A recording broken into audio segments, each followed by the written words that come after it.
Hello everyone, मैं आंचल आप सभी का आपके अपने परिवार शारदा ब्रेन बूस्टर्स में हार्दिक अभिनंदन करती हूं और आशा करती हूं कि आप सभी अच्छी होंगी, स्वस्थ होंगे, खुश होंगी और अपनी पढ़ाई में अच्छे से लगी हुई होंगी।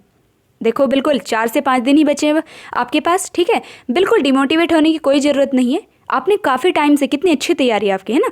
मोटिवेट रहो और खुश रहो और बस अच्छे से रिवीजन करती रहो, क्योंकि लास्ट टाइम रिवीजन का ही होता है, ठीक है। रिवीजन करो, प्रैक्टिस करो, बाकी बिल्कुल टेंशन फ्री रहिए और इधर उधर ना ही भटकिए तो ज़्यादा बेटर रहेगा आप सभी के लिए।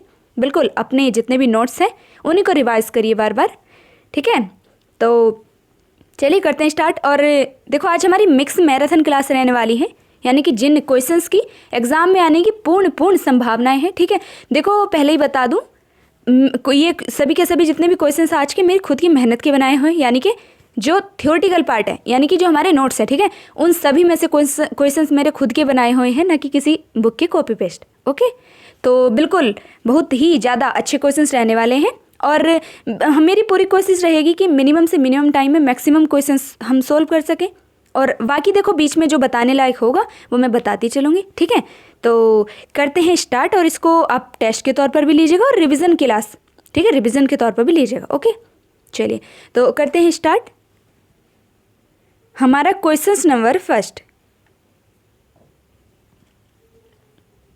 हाँ जी, चलिए क्वेश्चंस नंबर फर्स्ट। उच्चतम न्यायालय के दिशा निर्देशों के अनुसार निम्नलिखित लिंग संबंधी मुद्दों में से कौन सा वर्ष 2013 में एक अधिनियम बना।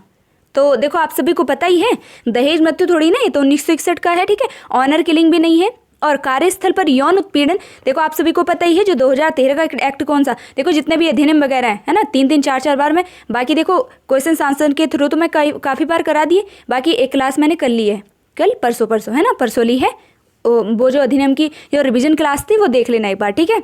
चलिए, और हाँ, एक और बात बता दूं, उसमें जो समान वेतन अधिनियम था है ना 1976 का, वो मैंने भी ध्यान नहीं दिया, वो मतलब 7 का 2 बन गया और मैंने शायद वो ही बता दी लिखे, क्योंकि पहले मैं 2-3 बार उस अधिनियम को पूरे को कई बार करा भी चुकी हूँ बाकी, ठीक है, इसलिए मैंने शायद ध्यान नहीं दिया। और बाकी मैं अगर उसको रिवीजन में लेकर आती तो बता देती, ठीक है। वैसे मैंने बता दिया था आज जो PDF डाली है ग्रुप में, ठीक है, तो उसमें मतलब कल जो PDF डाली है ग्रुप में, ठीक है, तो उसमें मैंने बता दिया था कि जो समान वेतन अधिनियम है 1976 का है, ठीक है। चलिए, फिर भी आज बता दिया। हाँ, तो आपसे पूछा है कि जो क्या बोलते हैं उसको, लिंग संबंधी मुद्दों में से कौन सा अधिनियम 2013 का है, तो कौन सा, कार्यस्थल पर यौन उत्पीड़न, ठीक है। तो राइट आंसर क्या होगा हमारा, राइट आंसर होगा ऑप्शन नंबर सी, ठीक है। बिल्कुल अच्छे से आपको ध्यान रखना है, राइट होगा ऑप्शन नंबर सी। ओके, चलिए अब करते हैं आगे, देखते हैं आगे। क्वेश्चन नंबर सेकंड, पारस्परिक सहमति से होने वाले तलाक का नाम क्या है। तो देखो, आपको मैंने बताए थे ना, जो रिवीजन क्लास कराई थी, कि जो तलाक होते हैं इनके कितने 8 प्रकार के तलाक होते हैं, उसी में से एक मुवर्रत है, मुवर्रत आई या मुबारत जो भी, ठीक है, मुवर्रत तलाक जो है, ठीक है, तो वो क्या पारस्परिक समिति से होता है, सहमति से होता है, कौन सा, मुवर्रत, ठीक है। तो बिल्कुल अच्छे से ध्यान रख लेना आपको, कौन सा राइट आंसर होगा, ऑप्शन नंबर ए, ठीक है। बाकी जो खुला आपको पता ही है, कई बार बता दिया मैंने, पत्नी देती है और इला में कुथा की कसम खाकर दिया जाता है, ठीक है। अच्छे से ध्यान रख लेना। अब देखते हैं आगे, देखो, हाँ, तो राइट आंसर क्या होगा हमारा, ऑप्शन नंबर ए। ओके, चलिए क्वेश्चन नंबर थर्ड, किस समाजशास्त्री ने पीढ़ियों की गहराई को संयुक्त परिवार का लक्षण बताया है।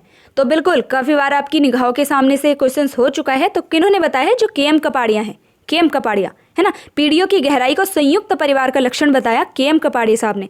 तो राइट आंसर होगा ऑप्शन नंबर बी, ठीक है। बिल्कुल अच्छे से आपको ध्यान रख लेना है, option number B, KM Kapadia. Okay, चलिए अब देखते हैं आगे, देखो क्वेश्चन नंबर 4, धार्मिक कार्यों के प्रबंधन की स्वतंत्रता का उल्लेख संविधान के किस अनुच्छेद के अंतर्गत है। तो क्या अनुच्छेद 25 या फिर 26 या 28 या 29, तो आप सभी को पता ही है, तो राइट आंसर क्या होगा। देखो, जो हमारे मौलिक अधिकार हैं, ठीक है, उनमें अनुच्छेद 25 से लगाकर 28 तक क्या है, धार्मिक, 25 से लगाकर अनुच्छेद 25 से लगाकर अनुच्छेद 28 तक क्या है, धार्मिक स्वतंत्रता का प्रावधान है, ठीक है। तो आपसे पूछा है कि धार्मिक कार्यों के प्रबंधन की स्वतंत्रता का उल्लेख किस में दिया गया है, ये दिया गया है अनुच्छेद 26 में। तो राइट आंसर क्या होगा हमारा, राइट आंसर होगा ऑप्शन नंबर बी, बिल्कुल अच्छे से आपको ध्यान रख लेना है। और जो हमारे ये मौलिक अधिकार किसमें, भाग 3 के अंतर्गत, भाग 3 में मौलिक अधिकार आते हैं, जिसमें से जो अनुच्छेद 25 से अनुच्छेद 28 तक क्या आता है, धार्मिक स्वतंत्रता का प्रावधान। अब आगे देखते हैं नेक्स्ट क्या है, क्वेश्चन नंबर 5। संस्कृत को किस वर्ष शास्त्रीय भाषा का दर्जा प्राप्त हुआ। तो आप सभी को पता ही है कितनी शास्त्रीय भाषाएं हमारी शास्त्रीय भाषाएं हैं 6। कितनी है, 6 हैं। ओके, कितनी भाषाएं हमारी, 6। देखो कहने को हमारी मैराथन क्लास है, परंतु देखो ये हमारी रिवीजन क्लास भी है, ठीक है, जो हमारे 50-60 क्वेश्चन है लगभग, ठीक है। बाकी इस बीच जो मैं एक्सप्लेन करूंगी कम से कम हमारे 100 से भी ऊपर के क्वेश्चन, 100 छोड़ो 200 के आसपास हो जाएंगे अगर एक एक क्वेश्चन सब मिलाए तो। देखो अगर मैं वो एक एक क्वेश्चन करके लिखाती और नंबर ऑफ क्वेश्चन तो हमारे ज़्यादा हो जाते हैं ना, क्या फ़ायदा था। तो इसी बीच में बताती चल रही हूँ बाकी, ठीक है। चलिए, तो संस्कृत को तो मिला देखो कितनी, पहले सभी के सभी बता ही देती हूँ मैं। कितनी हमारी शास्त्रीय भाषाएं हैं, 6। कितनी है संविधान में शास्त्रीय भाषाएं, 6। ओके, तो अब देखते हैं कौन कौन सी। देखो एक तो जो सबसे पुरानी शास्त्रीय भाषा कौन सी है, तमिल। बिल्कुल अच्छे से आपको ध्यान रख लेना है, तमिल है हमारी सबसे पुरानी भाषा है, सबसे ओल्डेस्ट शास्त्रीय भाषा कौन सी है, तमिल है, ठीक है। इसको कब मिला, 2004 में मिला, 2004 में। ओके, बिल्कुल अच्छे से ध्यान रख लेना है आपको, ठीक है। कब मिला इसको, 2004 में मिला,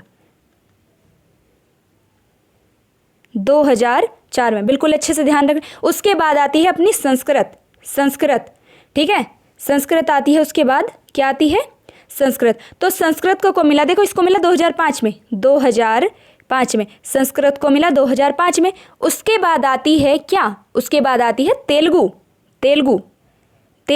ठीक है। तो तेलुगु को कब मिला, देखो तेलुगु को मिला 2008 में। तेलुगु प्लस कन्नड़, तेलुगु और कन्नड़ इन दोनों को 2008 में मिला, 2008 में। उसके बाद क्या आती है, मलयालम को मिला कब, मलयालम को मिला 2013 में। और सबसे न्यूएस्ट कौन सी है, उड़िया को मिला 2014 में, 2014 में। बिल्कुल अच्छे से आपको ध्यान रख लेना है। अगर पूछे कि सबसे ओल्डेस्ट शास्त्रीय भाषा कौन सी है, तमिल है, ठीक है, 2004 में इसको मिला शास्त्रीय भाषा का दर्जा। फिर अगर पूछे सबसे न्यूएस्ट जो शास्त्रीय भाषा है वह कौन सी है, उड़िया, ठीक है, उड़िया। तो कब मिला इसको, 2014 में। बिल्कुल अच्छे से ध्यान रख लेना। हाँ, तो हमारे हमसे पूछा क्या गया है कि जो संस्कृत है, तो संस्कृत को कब शास्त्रीय भाषा का दर्जा मिला, देखो इसको मिला 2005 में। कब मिला, 2005 में। तो राइट आंसर क्या होगा, ऑप्शन नंबर डी, ठीक है, ऑप्शन नंबर डी हमारा राइट आंसर होगा। अच्छे से आपको ध्यान रख लेना है। अब चलते हैं आगे, देखो क्वेश्चन नंबर 6। सोरोरेट विवाह है, तो सोरोरेट विवाह आपको पता ही है, मैंने क्योंकि रिवीजन क्लास में अगर विवाह तलाक और वगैरह भी जो थे, मतलब विवाह तलाक अधिनियम, अगर कोई भी क्वेश्चन आएगा 100% वे क्लास देख लेना दोनों, ठीक है। इधर से उधर आपका कोई क्वेश्चन छूटेगा नहीं, ठीक है। हाँ, तो हमसे पूछा है कि सोरोरेट विवाह क्या है। तो सोरोरेट विवाह क्या है कि मृत पत्नी की बहन तथा विधुर पुरुष के बीच, ठीक है। तो राइट आंसर क्या होगा, राइट आंसर होगा ऑप्शन नंबर सी, बिल्कुल अच्छे से आपको ध्यान रख लेना है। तो राइट आंसर होगा ऑप्शन नंबर सी, ठीक है। अब चलते हैं आगे।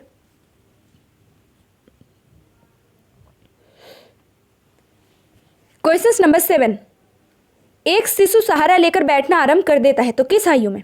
तो देखो नॉर्मली क्या, वो तो बच्चे के विकास पर मतलब निर्भर करता है, ठीक है। तो लेकिन नॉर्मली 6 से 7 महीने में शिशु सहारा लेकर, देखो सहारा क्या 4 से 5 महीने, 3 से 4 महीने भी लिखा हुआ है, कहीं 4 से 5 महीने। लेकिन नॉर्मली मतलब एवरेज बच्चा जो होता है, एवरेज शिशु जो होता है, वो 6 से 7 महीने में बैठना स्टार्ट कर देता है, जो एवरेज बच्चा है, ठीक है, एवरेज शिशु है। और 4 से 5 मंथ में सिर उठाने, मतलब 3 से 4 मंथ में क्या सिर उठाने लायक हो जाता है, ठोडी उठाने लायक, मतलब वो तो 102 मंथ में ही। और फिर काफ़ी में है सीडीपी में, ठीक है। चलिए, उस दिन जो मैंने सीडीपी की क्लास कराई थी उसमें बता दिया था। अब देखते हैं आगे।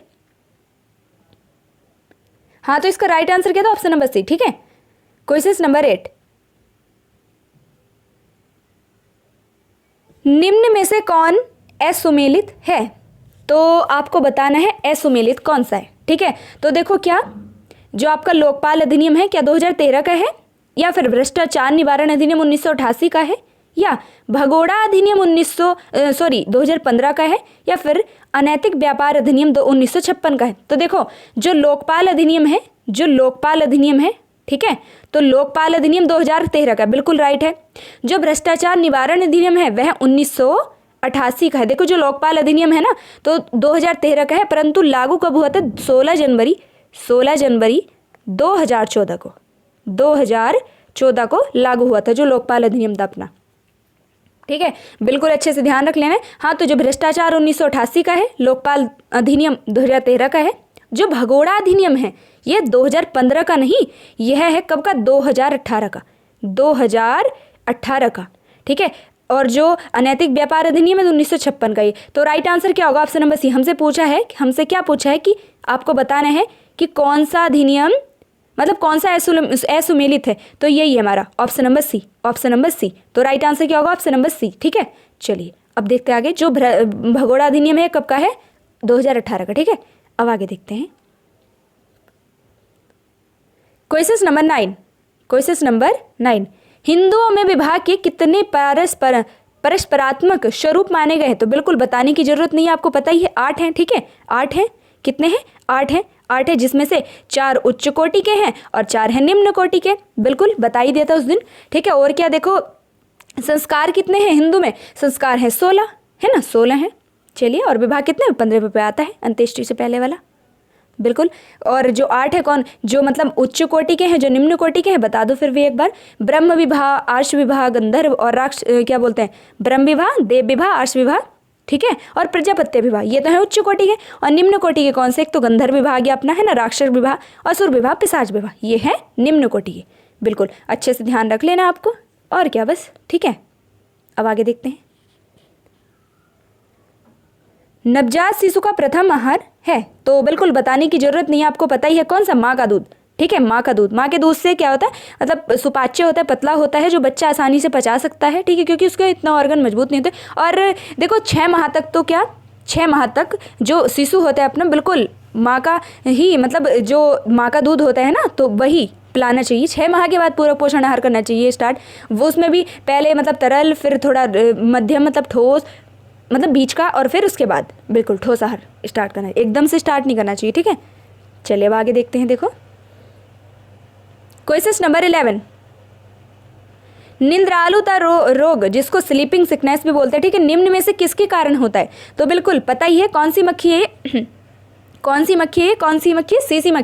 सीसी मक्खी है ना, सीसी मक्खी। तो राइट आंसर क्या होगा? ऑप्शन नंबर डी, सीसी मक्खी, ठीक है। चलिए अच्छे से आपको ध्यान रख लेना है। और जो ट्रिप्सोनोमा, ठीक है, जो प्रोटोजोआ है ना, परजीवी, उसके कारण होता ही है। और ये बिल्कुल ध्यान रख लो, कभी वैसे पूछा नहीं जाएगा, परंतु पता होना चाहिए। ये जो सीसी मक्खी है ना, और मतलब अधिकतर कहाँ? जो सहारा देश होते हैं ना, सहारा देशों में पाई जाता है, अफ्रीका साइड जो होते हैं। अब आगे देखते हैं। देखो क्वेश्चन नंबर 12। पल्स पोलियो टीकाकरण का अभियान का पहला चरण कब शुरू हुआ? तो कब शुरू हुआ जो पल्स पोलियो का टीकाकरण का जो पहला अभियान था, कब शुरू हुआ? तो देखो ये शुरुआत दिसंबर 1995 को, 1995 को, आप सभी को पता ही है ना। तो राइट आंसर क्या होगा? ऑप्शन नंबर ए। और जो पोलियो दिवस है 24 अक्टूबर को मनाया जाता है ना, और उन्मुक्त मतलब जो भारत से पोलियो का क्या बोलते हैं उसको, मतलब निमीलन, है ना, मतलब खात्मा हुआ, ठीक है, ये सोचो। तो कब हुआ? 2014 में, ठीक है, बिल्कुल अच्छे से इतना भी ध्यान रख लेना है। 2014 में पोलियो मुक्त हो चुका है भारत, बिल्कुल, ठीक है। देखो भारत हुआ है, लेकिन क्या बोलते हैं, अभी इधर के जो क्या बोलते हैं, कहाँ के वे देश हैं, ठीक है, उधर की साइड अभी भी है अच्छे, मतलब उधर की साइड में ध्यान नहीं आ रहा, ठीक है, बिल्कुल। और एक और बात ध्यान रखो, जो चेचक मुक्त है वो 1977 में हुआ, ठीक है। चलिए अब आगे देखते हैं। Question number 13। स्कर्वी रोग जिसके लक्षणों में मसूड़ों से खून आना शामिल है, तो उसे आहार में शामिल करना, तो पता ही है ना, बिल्कुल। और क्या पढ़ना? रागमाला। ऑप्शन नंबर, जो स्कर्वी रोग कौन सा, किसकी कमी से? विटामिन सी की कमी से। जो स्कर्वी रोग है विटामिन सी की कमी से, और स्कर्वी रोग विटामिन सी की कमी से, तो विटामिन सी का रासायनिक नाम हमको बिल्कुल पता होना चाहिए, क्या? एस्कॉर्बिक एसिड, ठीक है, एस्कॉर्बिक एसिड। और सिट्रिक फूल, जो फ्रूट्स जो होते हैं, खट्टे फल, उनमें प्रचुर मात्रा में मिलता है, ठीक है। अब आगे देखते हैं। नेक्स्ट क्या है? Question number 14। किस तापमान पर बैक्टीरिया की वृद्धि रुक जाती है? तो देखो किस तापमान पर बैक्टीरिया की वृद्धि रुक जाती है? 4 डिग्री सेल्सियस, 4 डिग्री सेल्सियस पर, 4 डिग्री सेल्सियस पर। तो राइट आंसर क्या होगा? Option number C, option number C, बिल्कुल अच्छे से ध्यान रख लेना है। अब आगे चलते हैं। नेक्स्ट क्या है? निम्न में से किससे शारदा एक्ट संबंधित है? तो देखो शारदा एक्ट किससे संबंधित है? तो शारदा एक्ट है किससे? बाल विवाह से संबंधित, बाल विवाह से, है ना, बाल विवाह से।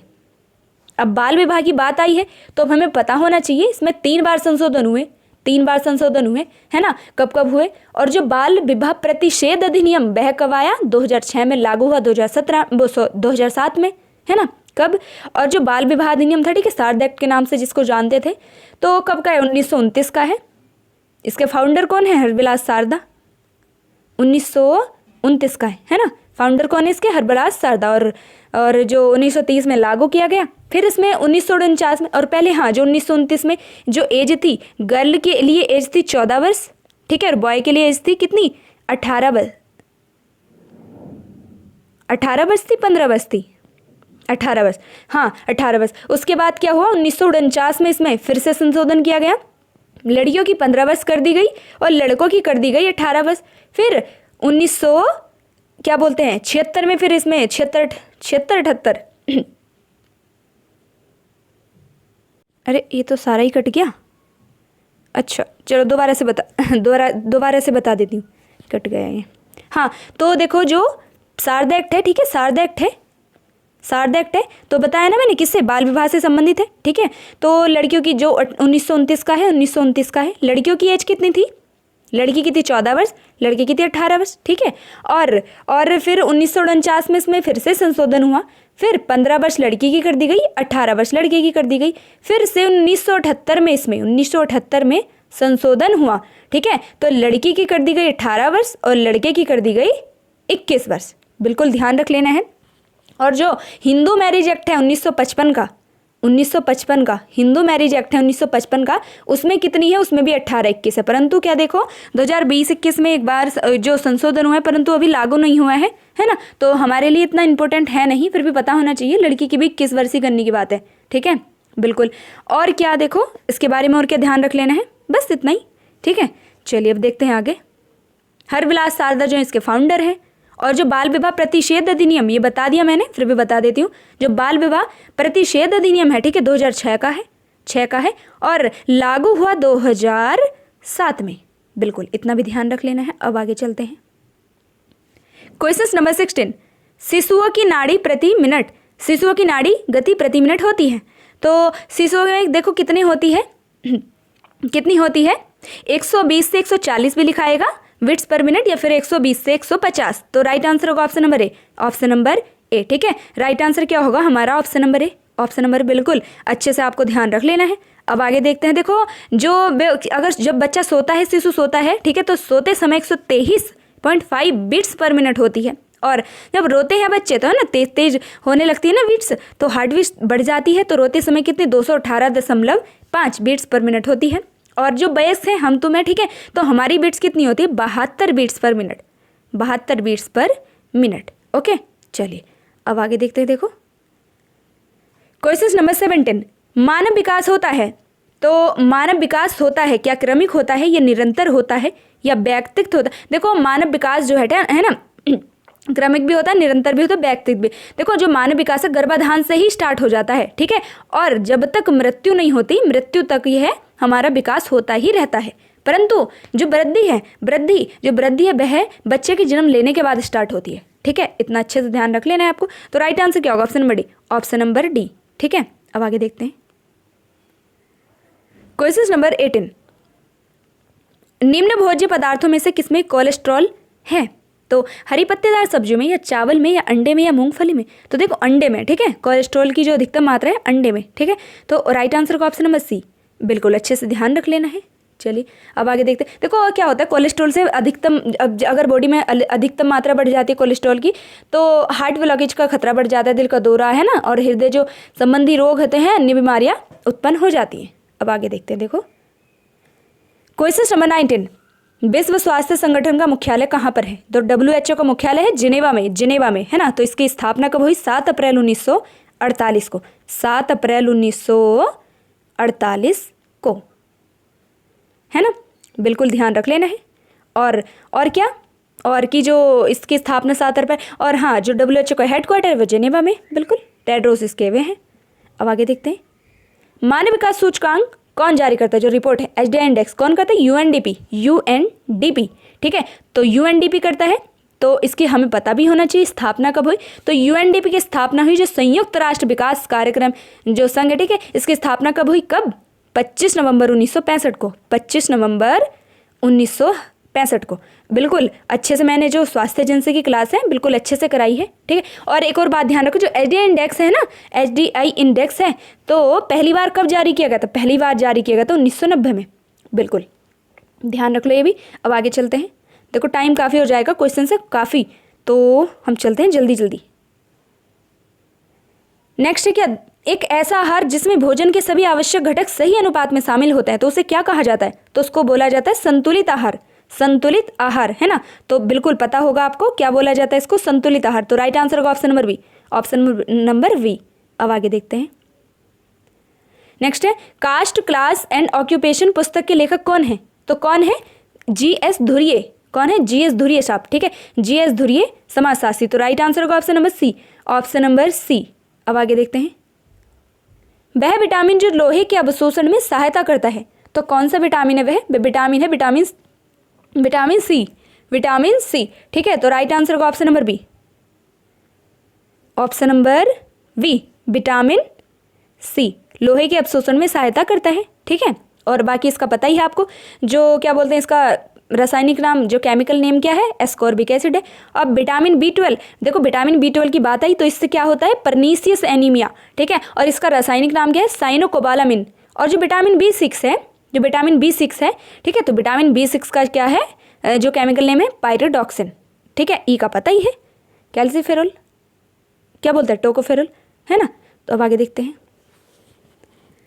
क्वेश्चन नंबर 24, वह समाजशास्त्री जिसने चुनौती एवं प्रत्युत्तर सिद्धांत का प्रतिपादन किया, तो चुनौती एवं प्रत्युत्तर का जो सिद्धांत का प्रतिपादन किया किन्होंने, अर्नोल्ड टाइनबी जो है, अर्नोल्ड टाइनबी। तो राइट आंसर होगा ऑप्शन नंबर ए, ओके। अब आगे देखते हैं, नेक्स्ट है हमारा, नवजात शिशु में हड्डियों की संख्या कितनी होती है, तो बिल्कुल आपको पता ही है कितनी, 270 होती है, कितनी होती है, 270। नवजात शिशु में हड्डी की संख्या होती है कितनी, 270। फिर राइट आंसर क्या होगा, ऑप्शन नंबर ए।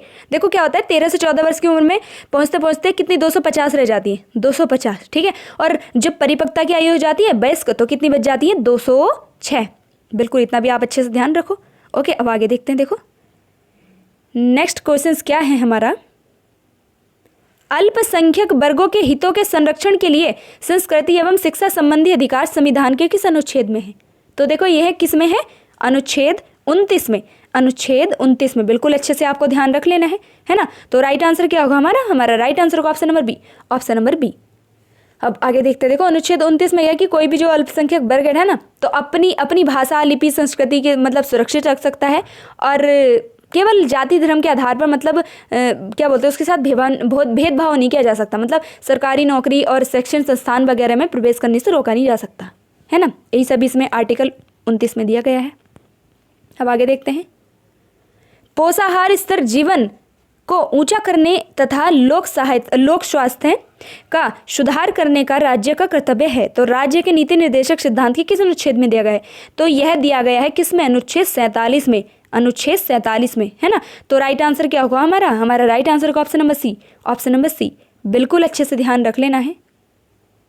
अब आगे देखते हैं, क्वेश्चन नंबर 28, हिंदू धर्म में आश्रम के कितने प्रकारों का वर्णन है, तो हिंदू धर्म में कितने आश्रम, देखो विवाह तो है कितने, विवाह है 8, संस्कार है 16 और आश्रम है 4। कितने हैं आश्रम, 4। अब कौन कौन से हैं, देखो एक तो ब्रह्मचर्य, गृहस्थ, है ना, और जिसको पारिवारिक जीवन के नाम से भी जानते थे, और वानप्रस्थ और संन्यास। देखो वानप्रस्थ और संन्यास जो होता है ये निवृत्ति मार्ग के विकास में सहायक होते हैं। बिल्कुल इतना अच्छे से ध्यान रख लेना है। अब आगे देखते हैं, हमारा आंसर बोल रही हूँ, नेक्स्ट क्वेश्चन क्या है, बाल श्रम निषेध दिवस किस दिवस मनाया जाता है, मतलब कब मनाया जाता है, बाल श्रम निषेध दिवस, तो कब मनाया जाता है बाल श्रम निषेध दिवस, तो मनाया जाता है 12 जून को, 12 जून को, है ना। बिल्कुल अच्छे से ध्यान रख लेना है। अब आगे देखते हैं।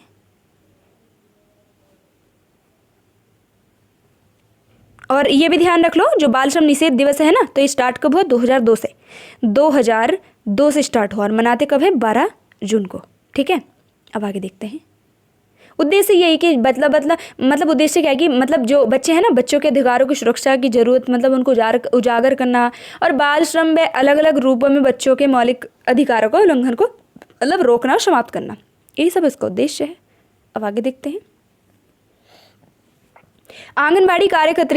आंगनबाड़ी कार्यकर्तियों के कार्य संबंधी समस्या का पता लगाना किसका कार्य है? तो किनका कार्य है? जो पर्यवेक्षक है ना, किनका? मुख्य सेविका का। तो बिल्कुल आपको पता ही है। तो राइट आंसर क्या होगा हमारा? Option number A, option number ए, ठीक है। बिल्कुल अच्छे से ध्यान रख लेना है। अब आगे चलते हैं। हमारा नेक्स्ट क्या होगा? Question number 31। विवाह की जड़ें परिवार में है, न कि परिवार की जड़ें विवाह में। तो यह कथन किस समाजशास्त्री का है? तो यह कथन है ई वेस्टरमार्क का, है ना। तो राइट आंसर होगा हमारा option number C, option number C. बिल्कुल अच्छे से ध्यान रख लेना है। अब आगे देखते हैं। नेक्स्ट क्या है? प्रधानमंत्री मातृत्व सुरक्षित अभियान जो शुरू है कब हुआ?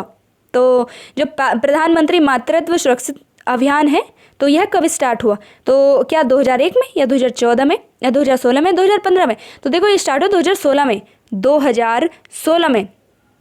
2016 में। इसमें क्या था कि जो सुरक्षित गर्भधारण और सुरक्षित प्रसव के माध्यम से मातृ एवं मातृ शिशु मृत्यु दर को कम करना, यही सब इसका उद्देश्य था, है ना। बिल्कुल अच्छे से ध्यान रख लेना है। अब आगे देखते हैं। देखो, शिशु से जुड़ा गर्भनाल सामान्यतः कितने दिनों में सूखकर गिर जाता है? तो देखो कितने दिनों में सूखकर गिर जाता है अपने आप ही?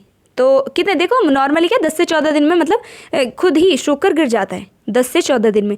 तो इस समय हमारा राइट आंसर क्या होगा? ऑप्शन नंबर ए, है ना, ऑप्शन नंबर ए। अब आगे देखते हैं। निम्न में से किस रोग को वैक्सीनेशन के द्वारा नियंत्रित नहीं किया जा सकता? तो बिल्कुल आपको पता ही है किसको नहीं किया जा सकता? जो मधुमेह है ना, जो डायबिटीज है, इसको नहीं। पोलियो की भी ओपीवी वैक्सीन भी आती है और ओरल भी पिलाई जाती, मतलब आईपीवी की जो वैक्सीन है वो भी है।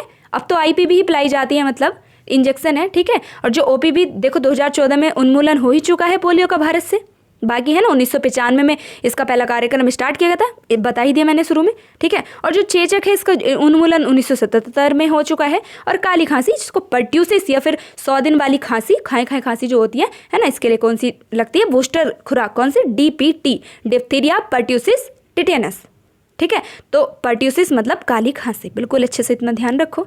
अब आगे चलते हैं। हेपेटाइटिस मानव शरीर के किस अंग को प्रभावित करता है? तो किसको करता है हेपेटाइटिस? देखो यह करता है किसको? यकृत को, है ना, जिसको क्या बोलते हैं? जिगर भी बोलते हैं, यकृत। ओके, अब आगे देखते हैं। Question number 36। निम्न में से मिशन इंद्रधनुष किससे संबंधित है? तो बिल्कुल आपको पता ही है, टीकाकरण से। कब स्टार्ट हुआ? 2014 में। फिर 2017 में सघन मिशन इंद्रधनुष आया, फिर 2.0, फिर 3.0, 4.0, अभी भी हाल ही में कब जो अगस्त में क्या आया है, क्या बोलते हैं उसको? 4.0, ठीक है। बिल्कुल अच्छे से ध्यान रखना है। अब आगे देखते हैं। बाल विवाह एक समस्या है, तो बिल्कुल पता ही है कैसी? यह है सामाजिक समस्या। बाल विवाह रही, दहेज प्रथा रही, ये सभी के सभी सामाजिक समस्या है, ठीक है, कुप्रथाएं। अब आगे देखते हैं। नीति आयोग द्वारा जारी बहुआयामी गरीबी सूचकांक 2021 में उत्तर प्रदेश में कितने प्रतिशत गरीबी थी? ठीक है, तो कितनी देखो कितनी थी? 37.79%, 37.79%। तो राइट आंसर होगा हमारा ऑप्शन नंबर डी, 37.79%, ठीक है। अब आगे देखते हैं।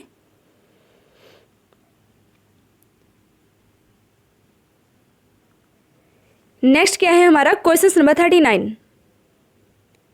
उच्चतर वृद्धि के बच्चों में योनि परिपक्वता कब आ जाती है? तो देखो सामान्य समय से पूर्व ही आ जाती है ना। तो राइट आंसर क्या होगा हमारा? Option number B, option number B, ठीक है, ऑप्शन नंबर बी। बिल्कुल अच्छे से आपको ध्यान रख लेना है। अब आगे देखते हैं। नेक्स्ट क्या है? भोज्य पदार्थों के परिरक्षण में प्रयुक्त होने वाले मुख्य रासायनिक पदार्थ हैं। तो कौन से? देखो पता ही आपको कौन से? Sodium benzoate. देखो एक और बात ध्यान रख लो, सोडियम बेंजोएट की भी मतलब लिमिटेड मात्रा में ही सेवन करना चाहिए, बाकी हमारी बॉडी के लिए खतरनाक होता है ना, हानिकारक होता है। तो इस समय क्या होगा right answer? Option number A, option number B. रासायनिक पदार्थ पूछा है ना, तो ऑप्शन नंबर ए, ठीक है। बाकी तेल, चीनी ये भी होते हैं, नमक भी, ठीक है। तो रासायनिक पूछा है, ऑप्शन नंबर ए, सोडियम बेंजोएट। अब आगे देखते हैं क्वेश्चन नंबर 41, ठीक है। इसमें पूछा है कि विटामिन ए की कमी से प्रकट होने वाला सबसे पहला रोग कौन सा है। सबसे पहला पूछा है ना, है ना, सबसे पहला। तो देखो सबसे पहला पूछा है तो राइट आंसर क्या होगा हमारा? राइट आंसर को रतौंधी, ठीक है, रतौंधी। और सबसे लास्ट में कौन सा आता है? ठीक है, रतौंधी, ठीक है, बिल्कुल अच्छे से ध्यान रख लेना है। अब आगे देखते हैं क्वेश्चन नंबर 42, परामर्शदाता की विशेषता है। तो देखो सहानुभूति या फिर गोपनीयता बनाए रखना, रुचिकर व्यक्ति, है ना। तो देखो राइट आंसर क्या होगा हमारा? राइट आंसर होगा option number D, option number D, ठीक है, ऑप्शन नंबर डी। सहानुभूति भी होनी चाहिए, ठीक है, और गोपनीयता भी बनाई रखनी चाहिए, और रुचिकर व्यक्ति भी होना चाहिए, option number B, option number D, ठीक है, ऑप्शन नंबर डी, बिल्कुल अच्छे से ध्यान रख लेना। अब चलते हैं आगे। जननी सुरक्षा योजना किस वर्ष की है? तो बिल्कुल देखो जननी सुरक्षा योजना अलग है और जननी शिशु सुरक्षा योजना अलग है, ठीक है। तो जननी सुरक्षा योजना 2005 की है और जननी शिशु सुरक्षा योजना है 2011 की। ओके, बिल्कुल अच्छे से ध्यान रख लेना है। अब आगे देखते हैं निम्नलिखित में से शरीयत अधिनियम किस वर्ष का है? तो जो मतलब शरीयत अधिनियम है यह 1937 का बिल्कुल आपको पता ही है। और जो मुस्लिम विवाह मतलब मैरिज एक्ट है कौन सा? 1939 का है ना, 1939 का। जो शरीयत अधिनियम है यह है 1937 का, बिल्कुल। देखो 7 अक्टूबर 1937 को ब्रिटिश गवर्नमेंट द्वारा ही स्टार्ट किया गया था, ये भी ध्यान रखो। अब आते हैं नेक्स्ट क्या है हमारा क्वेश्चन नंबर 45, निम्न में से 20 सूत्री कार्यक्रम किस वर्ष का है? तो बिल्कुल आपको पता ही है कब का है? 1975 का, 1975 का। कब का है 20 सूत्री कार्यक्रम? 1975 का, है ना, बिल्कुल ध्यान रख लेना है। अब आगे देखते हैं, देखो नेक्स्ट क्या है हमारा, दहेज प्रतिषेध अधिनियम 1961 की किस धारा में दहेज को परिभाषित किया गया है? तो बिल्कुल आपको पता ही है किस में किया गया है? धारा 2 में, धारा 2 में, ठीक है, धारा 2 में, है ना। तो बिल्कुल मैंने अच्छे से ये सभी के सभी अधिनियम कराए हैं, ठीक है, रिवीजन क्लास में। जिन्होंने नहीं देखी एक बार देख लेना, ठीक है। हाँ, तो जो दहेज प्रतिषेध अधिनियम कब का? 1961 का है और धारा 2 में इसका मतलब परिभाषित किया गया इसको। बाकी जितनी भी इंपॉर्टेंट धारा थी मैंने सभी के सभी करा दिए। जिन्होंने अभी जो रिवीजन वाली क्लास है वो नहीं देखी ना, तो प्लीज़ एक बार मेरा पर्सनली सजेशन है उसको देख लेना, ठीक है। चलिए अब आगे देखते हैं, ये बता दिया, हाँ जी। नेक्स्ट क्या है, यूएनडीपी संयुक्त राष्ट्र विकास कार्यक्रम की स्थापना किस वर्ष हुई? यूएनडीपी की मैंने अभी बताया ना, शुरू में मतलब बीच में बताया था, जो एचडीआई इंडेक्स वाला क्वेश्चन था। तो बिल्कुल रिवीजन करो, देखो मतलब रिकॉल करो, कब? 1965 में, 1965 में, ठीक है, बिल्कुल अच्छे से ध्यान रख लेना है। तो राइट आंसर होगा हमारा option number D, option number D, ठीक है, ऑप्शन नंबर डी, नवंबर 1965 को। बाकी जो इसका क्या बोलते हैं, इसको हेडक्वार्टर कहाँ पर है? न्यूयॉर्क में है। न्यूयॉर्क कहाँ पर है? यूएसए में, न्यूयॉर्क है यूएसए में। और जो एचडीआई इंडेक्स जारी करता है ये यूएनडीपी जो है, ठीक है। और पहले जो एचडीआई इंडेक्स कब आया था? 1990 में। चलिए अब आगे देखते हैं क्वेश्चन नंबर 48, कोविड-19 टीकाकरण अभियान की भारत में शुरुआत कब से हुई? भारत में पूछा है ना। तो भारत में शुरुआत कब से हुई?